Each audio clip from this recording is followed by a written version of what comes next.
Hello everyone, this is MJ and you are at my channel called Reading This Life. My channel is where we talk fiction, friends, and fun. Today I have a very special guest in the Book Nook, and no, it's not Watson. My friend Brennan is here and he has a brand new book coming out next week that we're going to talk about. Brennan, welcome to the Book Nook. Thank you for having me. It's great in here. It's the first time I've had someone else in the Book Nook besides Watson and my husband, so it's kind of exciting. All right, so Brennan and I have known each other for 5 years? Yeah. 2018, I think. Mm-hmm.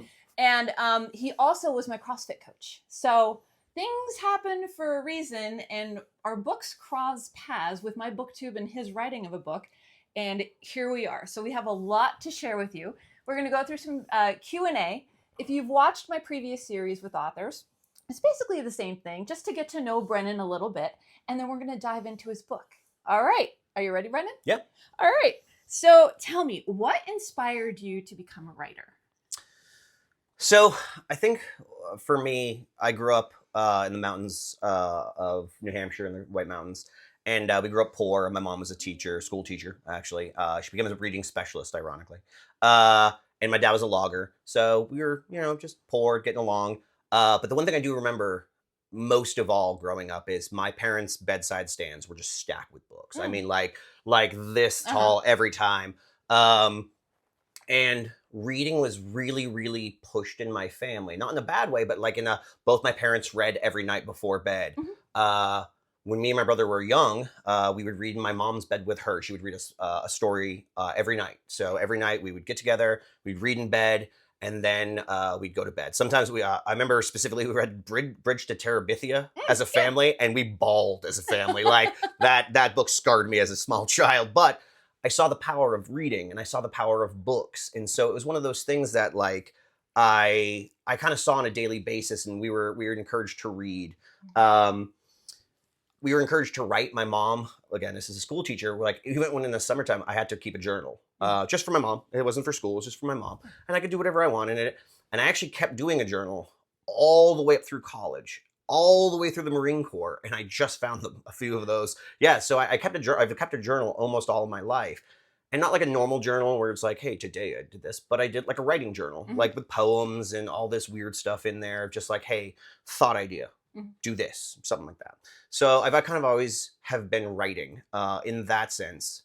And then I think one of the most formative things I do remember that really kind of affected me was on my 8th grade year, my dad and a bunch of adults took my grade camping. They was a chaperone and stuff. And there's a big campfire. And all the other adults were kind of, boring. My dad sat and told stories, like actual like campfire stories for about 2 hours. He held court. And I remember this as this moment where, and I was kind of like a shy, nerdy kid already, like, and I just remember watching my dad hold court and tell these stories, and not a word, not a peep from anybody else. And I was like, that's power. That's beautiful. Like, man. And I remember being so impressed by that and be like, I want to tell stories. I want to say something that keeps someone entertained and like enwrapped. So I think that's kind of where I got my start as far as like loving it. In college, I read a book. I don't remember what book it was, to be honest. And I thought, man, I could do better than this. I could write a better book than this. So I did. No, I wrote a book. It was not better. It was terrible. It was my first attempt was awful. But it was the first attempt. And I wrote, I think it was like a 250-page book. Nice. It's still sitting in my save folders. It's absolutely terrible.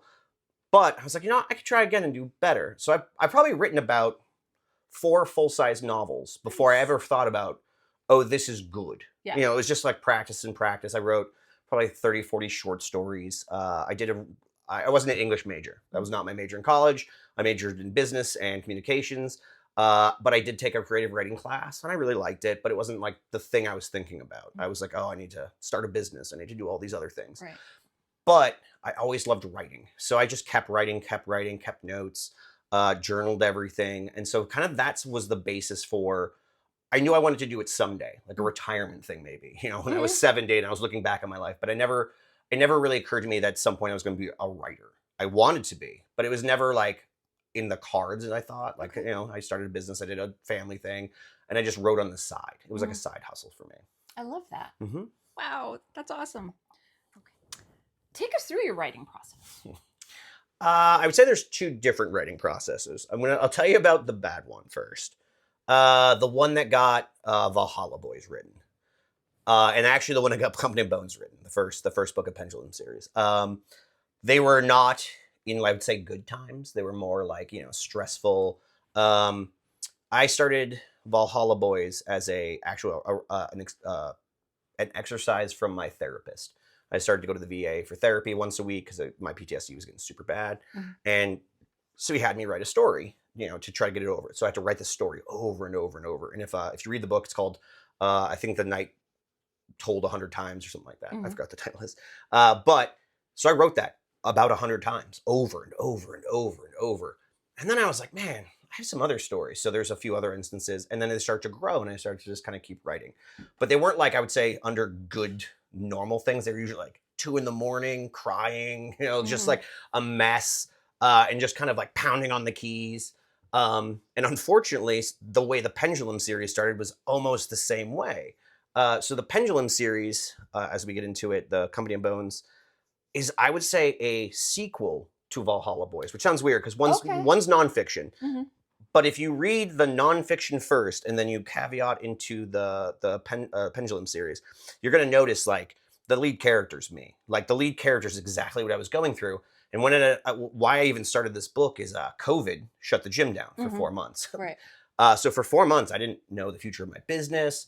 Like everything I put my heart and soul into, my retirement fund, like everything was like up in the air. And so I spent a very bad COVID just trying to vent. And we couldn't see anybody. We couldn't go anywhere. Yeah. So I just started writing and writing and writing. And so a lot of that process was, again, 2 a.m, crying, like just trying to get something out on paper.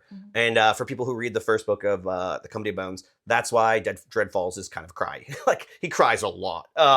And that was reflection of like what I was going through at the time during COVID, which was this uncertain period after I'd already, had some traumatic experiences.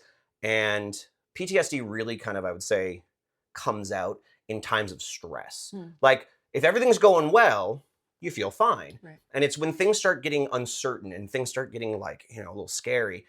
And then all of a sudden the horrors come out and everything you start dreaming again. And all of a sudden all these things that you've kind of repressed and kind of put in come back out. And so a lot of Company of Bones was written between like, I'd say 10 p.m. and like 3 or 4 a.m. because I have a family, I have a wife, I have a beautiful daughter. And so I didn't want to not spend time with them. So I would put them to bed and then I would write till like 3 or 4 in the morning and I would crash and I'd get up and I'd do it again because she wasn't going to school. We weren't doing anything. So that was, I would say, the bad. Now, as far as the good, I've actually I'm actually a full-time writer now. This is what I'm doing. And now I get up about 6 a.m. and I go downstairs and I get a cup of coffee. And I write for about, I would say, 2.5 to 3 hours. I go to the gym for about an hour and a half. I come home and then I do another spurt until I fizzle out. There's a point in time where like I can only give so much and it's usually around like noon, 1 o'clock, and then I stop. And I just do that 7 days a week. Cause usually my daughter sleeps in now. She's 10, but she's a teenager. And my wife on weekends likes to sleep in. So I just do it every day that I can. Yeah. And pretty much that's been my process. I'd say especially the last like 4 or 5 months since I started writing full time. That's awesome. Yeah, it's been fantastic. And I think the second book of the Pendulum series, which is coming out soon, which I just finished, doesn't have the same flow as like the first book did. Because in the first book, I was writing for 4 straight months every day in a pinch. Whereas this book, for the last, I'd say 2 years, I had to write it whenever I could. I was working full time. I had a family, and I couldn't stay up till 3 a.m. because I had to be up at 5 a.m. to get to the gym. So I was writing in like fitful chunks, and I'm not as big a fan as the second book as I am the first. As far as there's some great stories in it, but I think we're having to edit a lot of that out. But it really doesn't read that same flow where you don't get to get in that same rhythm every day. Because every day I wake up, I sit down, and I read what I've written I'd say probably 5 pages back. Start 5 pages back, and when I hit the empty page, it just starts flowing again. Yeah. Whereas the other one, it was just like, I have 10 minutes. I gotta get 4 sentences down. Click, click, click. And it just didn't, there was like paragraphs where I'd read back in editing and be like, I have no idea what I was trying to say. Right. Like, what does this even mean? Yeah. Delete. A lot of this book, the second book, has been a lot harder, and a lot of it got deleted and edited, and like it's been a lot more. The first book, I'm not like very little editing done. Second book, it's been, I think, we're in our third edit right now, which has been not great, but you can kind of tell the difference. And I'm just starting the third book. I already love the third book, the way it's flowing, the way it's, you know, congealing up, because it's one story flow in my head versus a bunch of chunky stuff where I'm just kind of trying to, after the fact, be like, okay, get together somehow. Yeah. So that's been a lot of different for me. And so the process has changed drastically over my writing career, I'll say. It sounds it. Oh yeah, but it's great now. Like I love my routine. Like my dogs love my routine. Yeah. I'll sit and rub one, and I'll type with the other hand, and I'll switch, and then the other dog gets rubs and stuff. So yeah, they've been enjoying it the most. There's benefits to all of it with you being a full-time writer now. Oh, that's the goal. Mm-hmm. We may have talked about this already, but what do you think is the most challenging part of writing for you? Editing. By far. Yeah. This is going to sound, I don't mean to sound cocky. I've never had a blank page. I've never had writer's block. I've never had that, like, oh no, I don't know what comes next. Yeah. I have only had like writing too fast and then going back and having to edit and be like, ooh, what does this even mean? What does this say?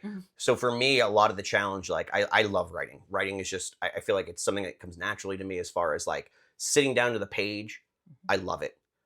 I kicking and screaming through the editing process. Like I feel bad for my editors. I feel bad for everybody because it's just not. It's like the slowest, most methodical thing where I feel like I'm much more of a as fast. I actually feel like I can type faster than I can think sometimes. So I'll write a sentence and be like, well, that's a pretty good sentence. Like, where did I come up with that? Right. But then editing sometimes, like I have very meticulous editor. The best editor I have, actually, believe it or not, is my dad. He is the most meticulous wordsmith I've ever met in my life as far as commas and punctuation, which I am the comma king. Like I don't put commas anywhere. Oxford comma. Yeah, I don't put commas anywhere. So like a lot of the process for me is over for me when I finish the last word of the thing. I'm like, oh, it's done.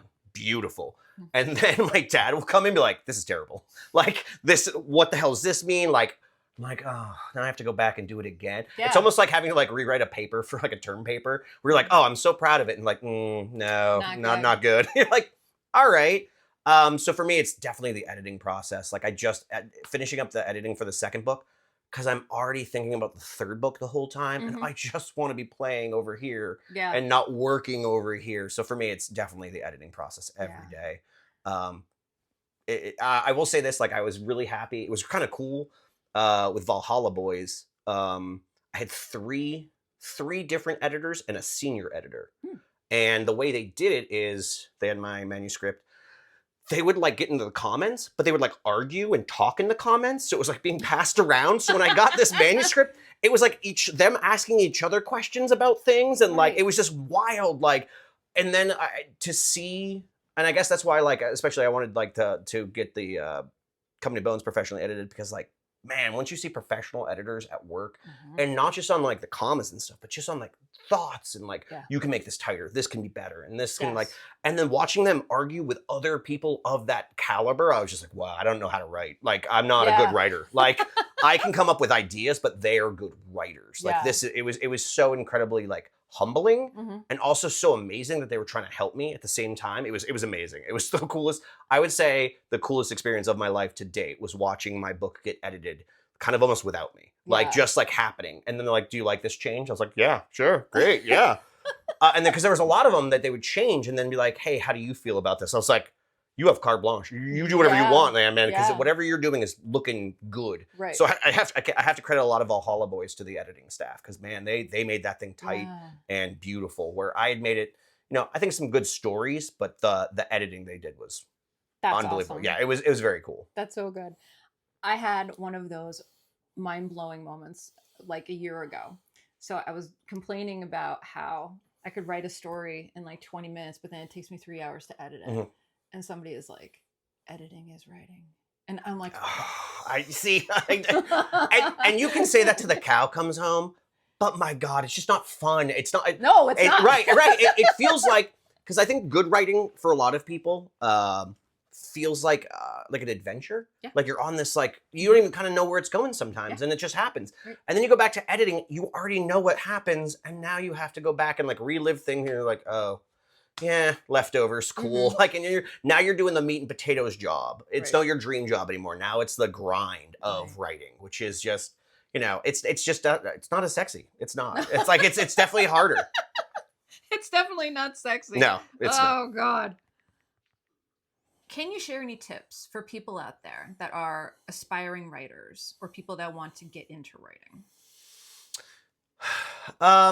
So my daughter's 10 and she wants to be a writer now. It's one of the things she does. So first write. She's written a little book, like a whole little book. It's amazing. I couldn't believe it.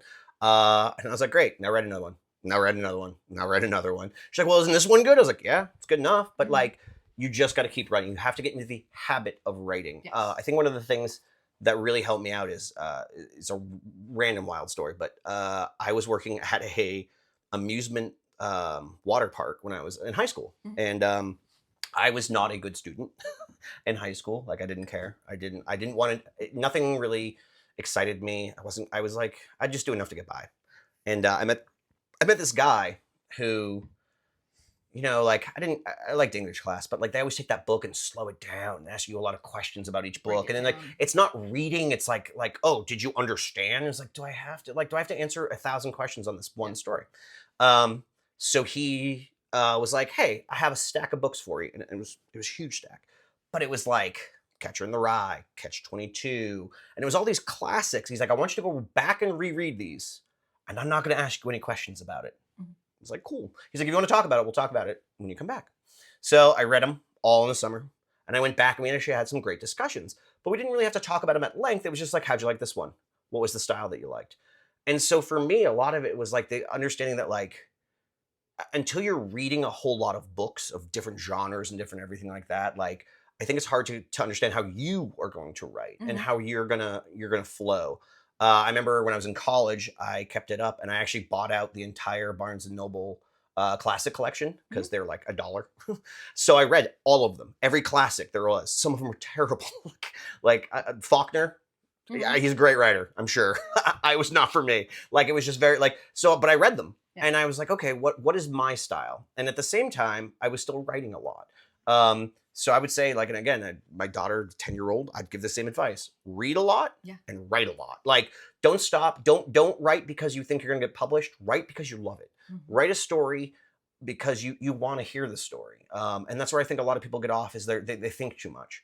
I've written a ton of stuff that's terrible, like a ton. Like there's whole folders on my computer. They're just, I'll never show anyone. Like they might be like little cute things later if I'm ever famous, where I'm like, look how bad this was. Like this was terrible. Also, I would say this, I've read a few books on writing. Not many of them really did it for me. Stephen King's On Writing has a few tips. Don't even buy the book. Just go into Barnes & Noble. You should read the tips real quick. But if you just kind of follow along on some of his stuff in writing, like it was really helpful for me when I was struggling to find my voice. And so like that helped me tremendously. But like, honestly, just read a lot. Like I think I probably read at this point, even busy as I am, at least a novel a week. Nice. At least. Yeah. Nice. I have a Kindle. My Kindle is in the truck. Like I never go anywhere without my Kindle. It's like a piece of me. If I had to go to a desert island and take one thing, it probably wouldn't be water or flint. It'd be my Kindle and a charger.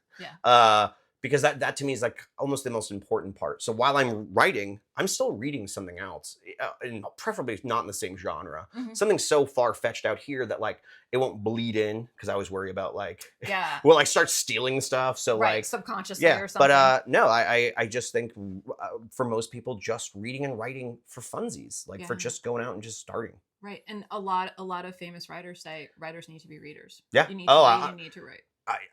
I've read stories because like the one thing great about Amazon is there is a lot of like you can self-publish and stuff like that. So there's a lot of things though you read and you're just like, ooh, like I don't think you understand like fundamentally like writing. And that's a big turnoff. You could have the best story in the world, but if you don't know your voice or you don't like, and then because everyone always when you say I write, they're like, oh, I have a story. And they tell you a story like that's a great story. How do you translate it? How do you get it on paper where someone's gonna be like, oh, I'm interested in this. I want to read it. And reading how others do it over and over and over and over. I think is the ultimate way to kind of get it to you. Where you're like, okay, I remember that formula. I kind of see how this is supposed to go, and then fail a bunch. Bunch. You have to. Yeah. I keep telling everybody out there, every single rejection letter I get means I'm on the right path. Yeah. Because I'm putting the work in. Yeah. No, 100%. So, Brennan, tell me about your experience with having this book published, if you can. So, I actually tried to publish this self-published, I want to say 10 years ago. And I didn't have an editor, didn't do anything, just threw it up on Amazon like a fool.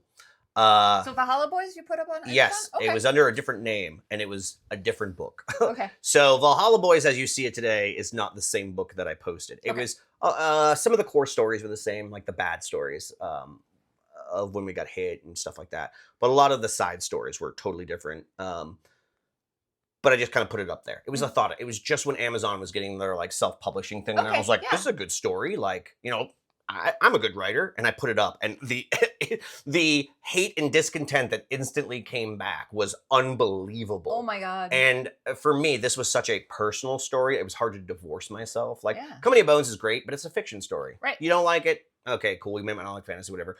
My nonfiction, that's me. Like, that's my experiences. So, like, and some people came at my experience. Oh, that's not true. That didn't happen. It was like, and so I ended up, like, pulling it off. And I was like, oh, God. And so I actually put it away. And it was never going to see the light of day again. It wasn't. It was done for me. And then I actually talked to you 3 years ago. And we had a conversation about it. And I said, oh, I've written a book, blah, blah. And you said, oh, can I read it? So I gave you. I'm like, I talk about books online. Yeah. Again, weird happenstance. I never knew that about her. And she's like, oh, I review books. Like, could I read it? And I was like, yeah, sure. And so you read, I'd been tinkering with it. And I had a bunch of other stories I wanted to write for another book. So I kind of put them all together, stripped down the stories that I thought were and in some NC-17 in some cases, as far as like the adult content. And so I kind of put together a book and I gave it to you. And you're like, wow, this is pretty good. I had no idea I was going to publish it until you suggested it. And then you were like, hey, there's this great publishing company. You should search, like, see if they're taking them. So in a complete one-off, I just queried that company, just queried Casemate Publishing. And Ruth, the senior editor, got back to me pretty quick and was like 2 weeks. Yeah, was like, yeah, love it. Give me all of it. Because I'd given her, I think the worst chapter, the night that's written 100 times. And then I gave her the whole thing, and within a week she was like, hey, we'll take it. We want the whole manuscript. And I was like, awesome. Actually, believe it or not, I actually started a really bad time of my life because I had buried all of that and I kind of like put it aside. Editing that book, and my wife can attest to this because she actually hates this book because of what it does to me. Like, I am so glad to be done with it and have it finished because I had a mental breakdown during the editing process where I like lost my shit because I had to I'm reliving all of these moments, not in just like a quick passing, but like in a, hey, should a comma go there in that horrible moment of your life? You're like, maybe, sure, great, yeah. So it was really traumatic for me to like, but it was at the same time, I guess, good to relive those and kind of process that stuff out. So that for me has been like, I would say that's like, that's not your typical publishing time. However, who are some of your favorite authors? If you had to do like a tier list, and on your Kindle, on your desert island. I actually just went through my Kindle. So me and my dad share a Kindle. So we own a Kindle. He has one, I have one, but it's one account. Yeah. Because we have shared a lot of the same kind of genres and stuff. So I was going through it the other day, and I love fantasy in any genre of fantasy. I'm not a huge sci-fi fan as much, but like anything fantasy I'm a sucker for. But like Will White's Soulless series, that was a great one that I just read. I still am a sucker for like the classics. Vonnegut is by far my favorite author of all time. And I actually would say if there was one author who made me want to be a writer, it was Kurt Vonnegut, writing his stuff. We got Slaughterhouse-Five. So I, again, had to read Slaughterhouse-Five for English class. You're like, oh, this is terrible. And then I read it again a little bit later after high school. And I was like, man, this is the best book. I have devoured everything he has ever written, like That's all his awesome. weird short stories, all his like, and you're just like, wow, this is, and like again, go read all your other authors, like because Vonnegut wrote some stuff that's not good, right? But it's, you know, you're like, okay, cool, okay, but so for that every 2 or 3 gems, there's, you know, 6 or 7. And you're like, okay, that's okay, like not a big deal. He can still get paid for it, so congratulations. But Stephen King, which I know is super controversial for a lot of people because like he's not a great writer. As far as technicality, I still think he tells a hell of a story. Like his Dark Tower series to me is one of the best book series out there for me. I actually liked it better than Game of Thrones. For my dollar, which I love Game of Thrones, the books. He's a great writer too. Man, I would say those are my, like, again, a lot of fantasy. Dan Abnett, Graham McNeil from the Warhammer Black Library, which is very specific, but they are some fantastic writers. So again, when you start jumping genre, and you start getting all these weird subgenres and stuff, you can still find these, like, I mean, like award-winning, like just some of the best stuff I've ever read. Yeah. I'll read anything though. Like honestly, I'm a sucker for, like, you have a good book cover and you have even like a blurb that I'm like, all right, that's cool. I'll read it, like, because I can read them so fast that like, or like I'm constantly looking for new books. So my Kindle, I think we have like 650 books on it right now, and that's only, this Kindle's only like 6 years old. Yeah. So like we go through series real fast as far as that goes. But that's what I've been reading lately. Is I actually just got on a Stephen King kick because of Salem's Lot, which I think was great. I read, when I was in the Marine Corps, I read The Stand while literally out on like this training mission. I just had it in my cargo pocket and I would just pull it out when we were not doing anything. Yeah. So I have this 800-page book like shoved in my pocket. Stuff like that. Like, again, I don't think I have specific like people that I'm like, oh, this is the best person. Chuck Palahniuk from, I'd say Fight Club, but I actually like Survivor and some of his other stuff better. Just weird random stuff that, like, you know, some people just catch me the right way. Joe Abercrombie, one of my favorites. His characterization of people, like, you might not like the story, but the way he describes a person, amazing. So I just have these random kind of like authors here and there in different genres that I kind of bounce around to. But I've read almost everything I can and just been like, okay, that's amazing. I love that. Yeah. What's your least favorite genre to read? Don't say horror. No, actually, so little known fact. I was terrified as a kid. I had a nightlight till I was 17. Like, when I say like I was scared of the dark, like I was terrified of the dark. So like horror for me is like one of those that like, oh, I read it, but man, it really gets to me. So like, and that's what I think the power of books is over a movie, over anything, is you can be at 2 o'clock in the morning reading a book, nothing, no sound, and also just like throw the book across the room and be like, nope, we're done here. Like I can't do this. My least favorite genre, I don't know. I haven't really found a genre that I'm just like Historical fiction. Love it. So what is it? Gates of Fire.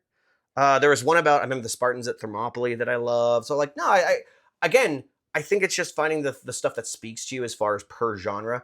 Sci-fi, I actually just recommended Red Rising was a great series for me. Like, I think that's the first book in the series. Like, I loved it.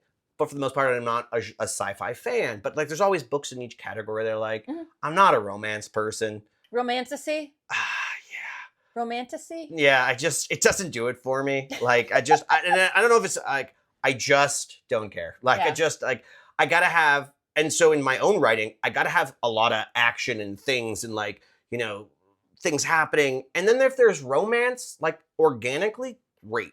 But I can't be the focus of the book for me. I'd say that's the only thing I don't read is just pure romance for romance sake. But if there's a great romance story in a story, I'm a sucker for it. But it's gotta be organic, not like that's not why I'm reading the book. It just so happens to. I actually read a lot of nonfiction. I'm a super nerd as far as like wars and, you know, all these weird historic facts and stuff like that. Like science. I read a great one on science. Piracy. Like, you name it. Like, I think just reading a bunch of different genres from a bunch of different people, it satisfies. Awesome. Except the romance.